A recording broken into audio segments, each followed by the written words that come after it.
तो दोस्तों, हम लोग ये विचारक विश्वास और इमारतों के अध्याय में काफी कुछ देखा है। कई वीडियो इस पर 5 वीडियो आपने देखा होगा। अगर आप किसी कारण से नहीं देख सके हैं तो आपसे आग्रह है कि आप इसे जरूर।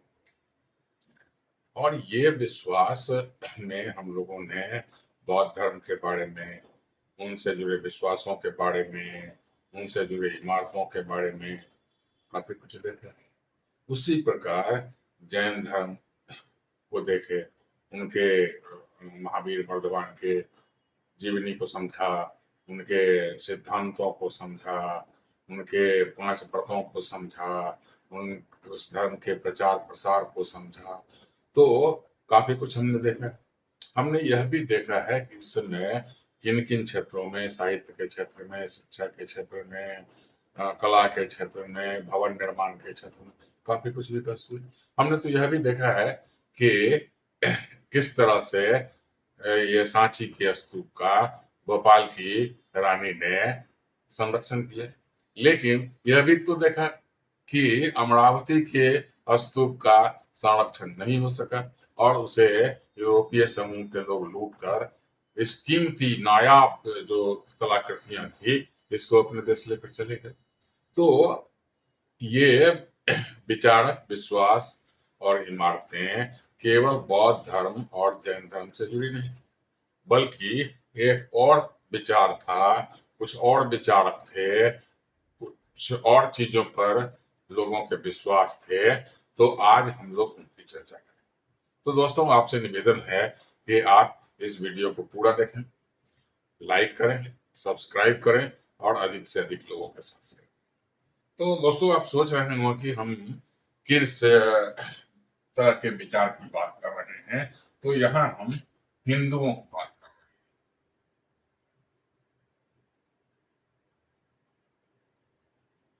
तो यहाँ हम देखते क्या हैं कि जिस समय बौद्ध धर्म का, जैन धर्म का प्रचार प्रसार हो रहा था, उसमें लोग अपनी आस्था, अपना विश्वास प्रकट कर रहे थे, इनके विचार उदित हो रहे थे, उनके निर्माण कार्य हो रहे थे, इमारतों का निर्माण हो रहा था, उसी समय हिंदुओं में भी यही बात चल रही थी।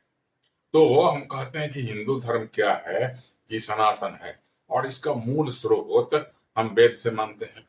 तो जब हम वैदिक संस्कृति के बारे में थोड़ा सा यहाँ आपको बता दूं कि वैदिक संस्कृति की बात करते हैं तो वहां के देवी देवता कौन थे? ये प्राकृतिक शक्तियां थी। सूर्य हो, इंद्र हो, वरुण हो, अग्नि हो, पृथ्वी हो, तो ऐसी देवी देवताएं थी। और यहाँ न तो मूर्ति पूजा थी, न मंदिरों का निर्माण था। यहाँ यज्ञ या यज्ञ करते थे। लेकिन अब हिंदू भी इस पद्धति पर आ गए थे, तो इन्होंने भी अपने लिए देवी देवताओं का परिकल्पना कर लिया। अब देवी देवताओं में उनके नाम, उनके गुण के आधार पर हिंदू धर्म को हम 3 शाखाओं में देख सकते हैं। ये 3 शाखाएं कौन है? एक तो है वैष्णव,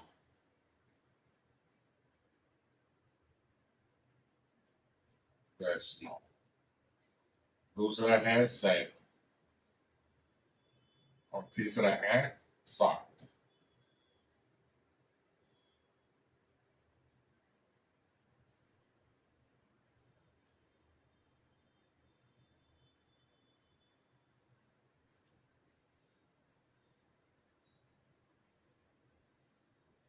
अब वैष्णव से मतलब है कि यहाँ लोग विष्णु को की आराधना करते थे, विष्णु की पूजा करते थे। और जो शैव थे ये शिव की पूजा करते थे। और जो शाक्त थे ये मातृ शक्तियां, ये दुर्गा हो, काली हो, लक्ष्मी हो, सरस्वती हो, इन देवियों की पूजा करते थे। तो ये 3 श्रेणियां थी। तो इन तीनों में था क्या कि वैष्णव लोग कहते थे कि विष्णु सबसे महान है। चलिए भाई, विष्णु सबसे महान है। और शैव लोग क्या मानते हैं कि नहीं, शिव सबसे महान है, सबसे प्रमुख देवता शिव ही हैं। और शिव को हम लोग महादेव कहते भी हैं, यानी सबसे महान देवता। और शक्ति के बारे में कहा जाता है कि यह इन देवताओं को शक्ति प्रदान करने वाली है। तो इस तरीके से हम इन 3 श्रेणियों को देखते हैं। अब क्या है कि जो वैष्णव धर्म मानते थे विष्णु के, तो उन लोगों ने क्या किया कि अपने लिए कहा कि भाई ये विष्णु क्या करते हैं कि जब जब पृथ्वी पर संकट बढ़ता है, पाप बढ़ता है, तो भगवान विष्णु अलग अलग रूपों में प्रकट होते हैं और उन समस्याओं का निवारण करते हैं। तो वैष्णव लोग क्या करते हैं, यहाँ ये अवतारों की व्यवस्था की गई। तो वैष्णव में क्या है कि विष्णु के 10 अवतार बताए गए। अब ये 10 अवतार में मुख्य कौन है कि मत्स्य अवतार, उसके बाद में कर्मु अवतार मतलब कछुए का अवतार, 12 अवतार, राम अवतार, कृष्ण अवतार, परशुराम अवतार, तो इस तरीके से बुद्ध अवतार। और 10वें का हम लोग नाम छोड़ देते हैं, कहा कि ये कल्कि अवतार। अगर आगे भी कोई अगर ऐसा संकट आता है तो कल्कि नाम से विष्णु का अवतार होगा और वे जगत का उद्धार करेंगे। तो इस तरह से इन लोगों ने अपने अवतारों की बात कर ली।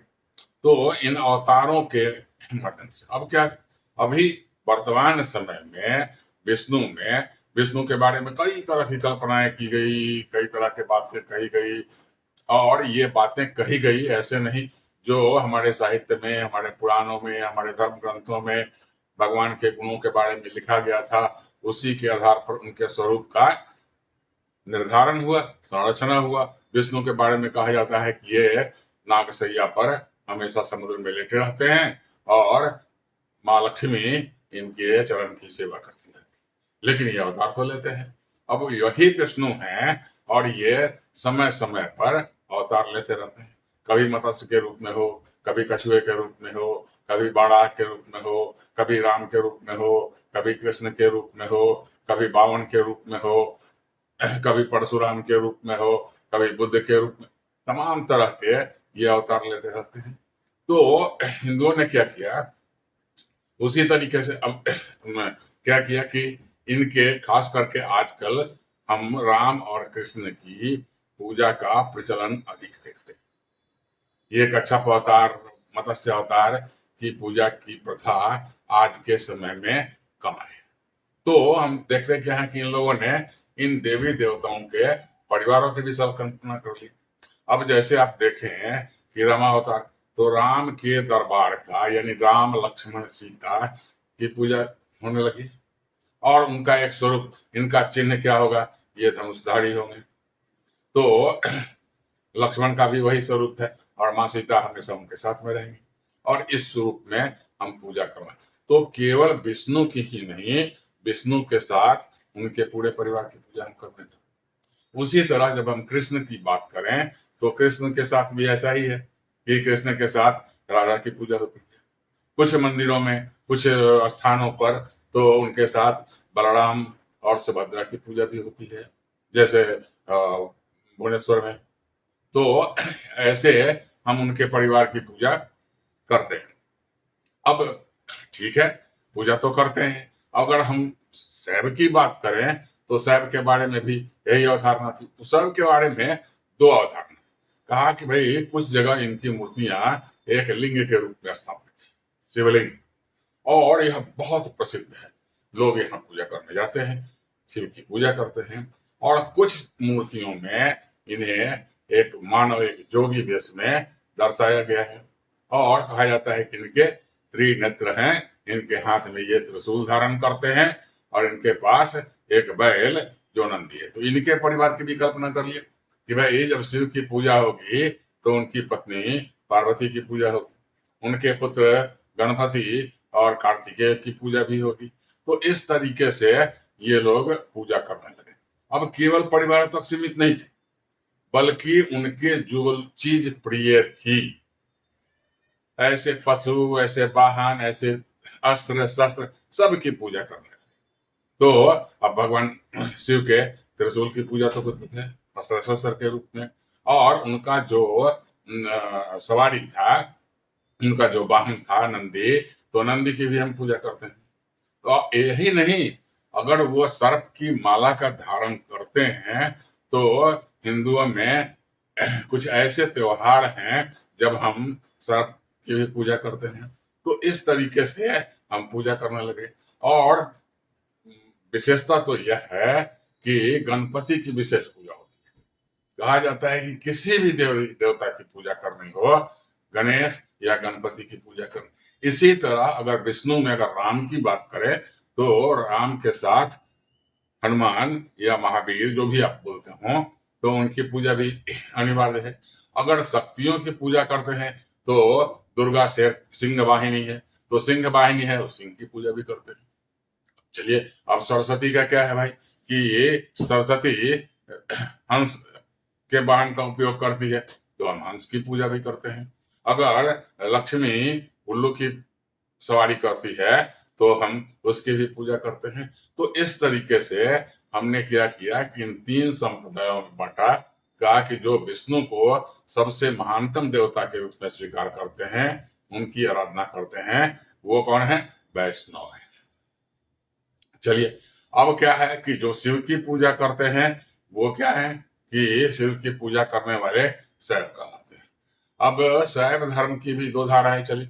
जो लिंग के पूजा करते थे, एक आंदोलन ही चला, लिंगायत आंदोलन, तो वहां लिंग की पूजा होती है, पूजा होती है। जो शक्ति की पूजा करते हैं विभिन्न रूपों में, काली के रूप में, लक्ष्मी के रूप में, सरस्वती के रूप में, या अन्य कई देवी देवता, अन्नपूर्णा के रूप में, तो इन शक्तियों की पूजा की जाती है। तो ये हिंदू धर्म का। अब हुआ कि भाई आप पूजा करोगे कैसे और कहाँ करोगे, तो इन लोगों ने भी अपने लिए इमारतों का निर्माण शुरू किया। जिन इमारतों का निर्माण इन लोगों ने शुरू किया उसे हम मंदिर कहते हैं। तो मंदिर से तो हम सभी परिचित हैं। तो ये मंदिर, तो मंदिर में शुरू में क्या होता था कि यह मंदिर एक चौकोर कमरा होता था और इस कमरे में एक दरवाजा होता था, और यहाँ पर जिस देवी देवता की यह मंदिर है उसका क्या करते थे, इसकी मूर्ति की स्थापना करते थे। तो इस मंदिर में क्या होता था कि इसको हम कहते थे, इस कमरे को गर्भगृह। जिस मंदिर के जिस कक्ष में देवी देवता के विग्रह यानी मूर्ति की स्थापना की जाती है उसे हम क्या कहते हैं कि उसे गर्भगृह कहते हैं। तो ये गर्भगृह बना, यह बहुत सामान्य था। इसका छत भी बिल्कुल फ्लैट था, जैसे आम आदमी के रहने का घर होता है। शायद यह संकल्पना रही होगी कि जब मनुष्य को रहने के लिए एक कमरे की, एक घर की जरूरत है, तो हमारे देवी देवताओं को भी उसकी जरूरत होगी। तो इस तरीके से बनाए गए। बनाने वाले कौन लोग थे, समाज के सामान्य लोग थे, और बाद में कुछ बड़े बड़े लोग भी बने, उसमें शामिल हो गए। समाज का कंट्रीब्यूशन आने लगा, बड़े छोटे सभी लोग कंट्रीब्यूट करने लगे। लेकिन आगे चलकर क्या हुआ कि इसमें विकास और परिवर्तन दिखाई देने लगा। विकास और परिवर्तन क्या था कि इसको थोड़ा भव्य बनाने लगे। अब इस मंदिरों को क्या किए हमने कि एक बड़े परिसर में, और बड़े परिसर में घेर कर क्या किया कि यहाँ एक बड़ा सा गेट लगा दिया। तो अब इसको हम, ये जो गेट लगा, तो दक्षिण में ऐसे गेटों को, दक्षिण भारत में जो ऐसे मंदिर हैं, तो इन गेटों को हम क्या कहते हैं कि गोपुरम कहते हैं। तो और उत्तर भारत में इस गेट को हम लोग क्या कहते हैं, सिंह द्वार या सिंह दरवाजा। तो सिंह दरवाजा बना दिए, और इसमें कई प्रकार के अन्य कार्यों के लिए, जैसे साधु संतों के रहने का आवास का व्यवस्था कर दिया, ऑफिस की व्यवस्था कर दी, मतलब जो जिन चीजों की, धर्मशाला की व्यवस्था कर दिया। तो तमाम ऐसे जन सुविधा के केंद्र भी इसमें बनने लगे। अब क्या हुआ कि इसके शिखर को भी भव्य बनाया गया, और यह आम भवनों से काफी ऊंचा होता था। तो काफी ऊंचा था, तो यहाँ हम लोग देखते हैं कि उत्तर भारत के मंदिरों के डिजाइन में, उसकी कलाकृति में, और दक्षिण भारत के मंदिरों के कलाकृति में काफी हमको अंतर देखने को मिलता है। तो ये अंतर क्या है? अंतर को आप समझिए कि ये क्या थे कि उत्तर भारत में क्या है कि चलिए मान लिया ये आपका मंदिर का, इसको पूरा क्या किए कि इसको ले गए ऊपर तक, और इसको हम ले जाते हैं इसे, और यहाँ पर क्या हुआ कि एक गुंबज बनाया, और अगर शिव की मंदिर है तो इसमें त्रिशूल लगा दी, कहीं विष्णु का मंदिर है तो उसमें क्या लगा दिया कि कलश लगा दिया। तो इस तरह के काम हम करते हैं। और ये जो आप देख रहे हो उत्कर्ष, इसको हम लोग क्या कहते थे? विमान। लेकिन दक्षिण भारत में ये क्या था कि एक अलग तरह की रचना थी।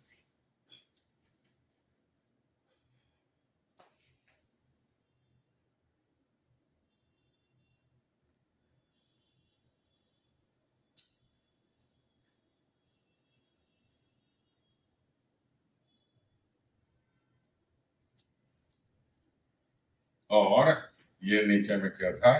ये मंदिर था। मान लीजिए यहाँ पर इसका दरवाजा है, तो यहाँ पर ये अब ये जो है ये सीधी लाइन में नहीं है, यह क्या है कि पिरामिडल है। तो यह पिरामिड के आकृति में, यानी नीचे का जो है इसकी चौड़ाई अधिक है, ऊपर वाले की कम होते गई, और ऊपर में, और इन जो पैनल्स हैं इस पिरामिडल रचना के, इस पर कई प्रकार की धार्मिक आकृतियां जो हमारे पुराणों में, जो हमारे धर्म ग्रंथों में, जो हमारे साहित्य में ईश्वर के बारे में कहा गया था, उसकी भित्ति चित्र और वो खुदाई करके बनाए गए। तो यह भी माना, यह मंदिर की संरचना थी। तो इस प्रकार से ये लोग करते थे। अब जब शुरू में ये मंदिर बने थे तो उस समय क्या था कि लोग इस गर्भगृह में जाते थे, और गर्भगृह में जाकर अपनी देवी देवता का अपनी मान्यता के अनुसार पूजा पाठ करते थे। अब पूजा पाठ क्या करेंगे? उनके लिए कुछ मंत्रों की रचना हुई थी, उन मंत्रों का पाठ करेंगे, और क्या करेंगे कि फूल, नैवेद्य, जल इत्यादि उनको समर्पित करते थे। और सभी देवी देवता के पसंद की कुछ अलग चीजों की एक सूची भी बना दी। कहा कि नहीं भाई, ये भगवान शिव हैं तो इनको क्या चाहिए? बेलपत्र चाहिए। इनको क्या चाहिए कि भांग चाहिए। इनको क्या समर्पित करना है तो अकौन चाहिए। इनको क्या चाहिए? धतूरा चाहिए। तो इस तरह की ये पूजा करते थे। तो ये पूजा पाठ करते थे, और आज भी वैसा ही चलता है। तो इस धर्म का अब इसका ये विस्तार हिंदू धर्म का होने लगा, और ये 3 शाखाओं आगे चल के तो क्या हुआ कि इन लोगों ने पूरे एक मिशन मोड में हिंदू धर्म, अब क्या हुआ आगे चल के क्या हुआ, राजाओं का समर्थन मिलने लगा। किस काम के लिए भाई? इस धर्म के प्रचार प्रसार के लिए, इस धर्म से जुड़ी इमारतों के निर्माण के लिए, और भव्य से भव्य मंदिर बनाए जाने लगे। अब एक और खास तरह के मंदिर का निर्माण होता था, वो क्या था? अच्छा, यहाँ जिन मंदिरों की बात अभी तक हम लोग कर रहे थे, ये क्या थे कि निर्मित मंदिर थे। अब कहेंगे कि निर्मित मंदिर क्या है, और बिना निर्माण किए मंदिर बनेगा कैसे? तो दोस्तों क्या था कि यहाँ या तो पत्थर के छोटे छोटे टुकड़े को शेप करके और उसको जोड़ के किसी भी तरीके से, या तो उसमें खांचा काट के जोड़ते थे, या किसी लेप से, या किसी सीमेंट गाढ़ा या जोड़ने वाली वस्तु से जोड़कर, ईंटों के जोड़कर बनाते थे। तो इस तरीके का मंदिर बनता था। तो इसको हम लोग कहते हैं निर्मित मंदिर। अब कहे कि अगर निर्मित मंदिर को अगर हम कहें तो क्या और भी किसी तरह की मंदिर होती, और निर्माण का कोई और भी तरीका है? हाँ, होता है। तो क्या था कि ये कठोर बड़े बड़े चट्टानों को, यहाँ तक कि बड़े बड़े पर्वतों को वो करके काट कर खोखला बनाए, उसको बाहर से भी और अंदर से भी मंदिर का स्वरूप दिया। ये एक तरह का गुफा मंदिर, रॉक को काट दिया, मंदिर बना दिए और उसमें उस देवी देवता की स्थापना कर दी, वहां भी पूजा पाठ। और यह क्या था कि जहां जहां बस्तियां थी सभी लोग अपने धार्मिक विश्वास की अभिव्यक्ति के लिए कोई न कोई छोटा या बड़ा मंदिर का निर्माण कर लेते थे।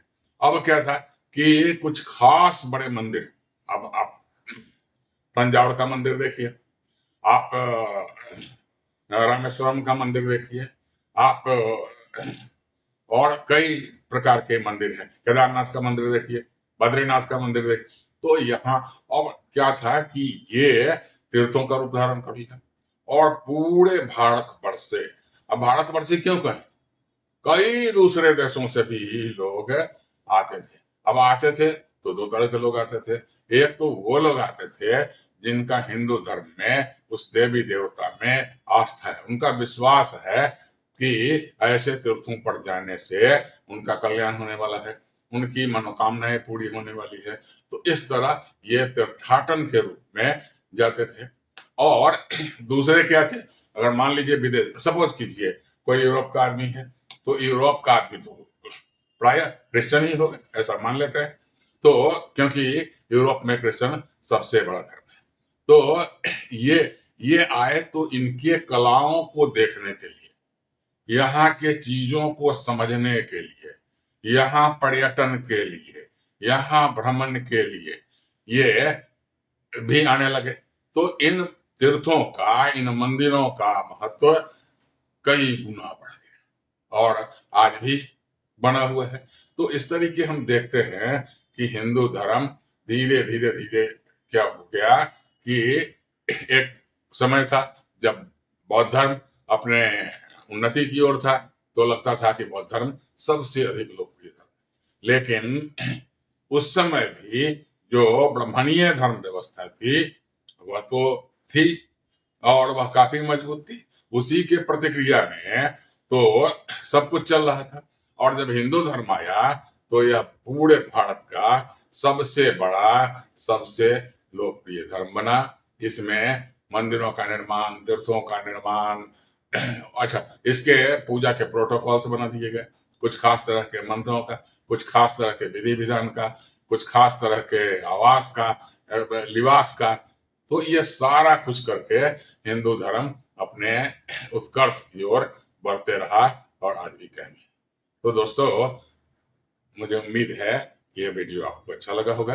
हाँ, वैष्णव धर्म में क्या हुआ, ये 10 अवतारों की बात हम लोग कर रहे थे, आगे चलकर तो इसमें और भी अवतार जोड़, और यह भी कहा जाता है कि नहीं, भगवान विष्णु के 24 अवतार हैं। अभी 24 अवतार में कौन है भाई, सनत कुमारा, उसके बाद में कौन है भाई, तो नारद हैं, कपिल हैं, ऋषभ देव हैं। अब देखिए, ऋषभ देव को और भगवान बुद्ध को हिंदू धर्म में विष्णु का अवतार मानना, यानी हिंदू धर्म यह सहिष्णु था कि बौद्ध धर्म का विरोधी नहीं था, उसे अपने शत्रु के रूप में कभी नहीं देखा। ऋषभ देव कौन थे, आपको याद होगा, आपने पिछली वीडियो में देखा होगा। ऋषभ देव ये जैन धर्म के प्रथम तीर्थंकर थे और भगवान बुद्ध को भी उसमें शामिल करते हैं विष्णु के अवतार में। तो इस तरीके से वह बुद्ध धर्म, बौद्ध धर्म, जैन धर्म सबको एक साथ समेट कर चलने वाला सबसे व्यापक धर्म था। तो दोस्तों, मुझे उम्मीद है यह वीडियो आपको अच्छा लगा होगा। पुनः एक बार आग्रह करता हूं कि आप इस वीडियो को पूरी तरह देखें, इसे लाइक करें, सब्सक्राइब करें और अधिक से अधिक लोगों के साथ शेयर करें। तो दोस्तों, आज के लिए धन्यवाद।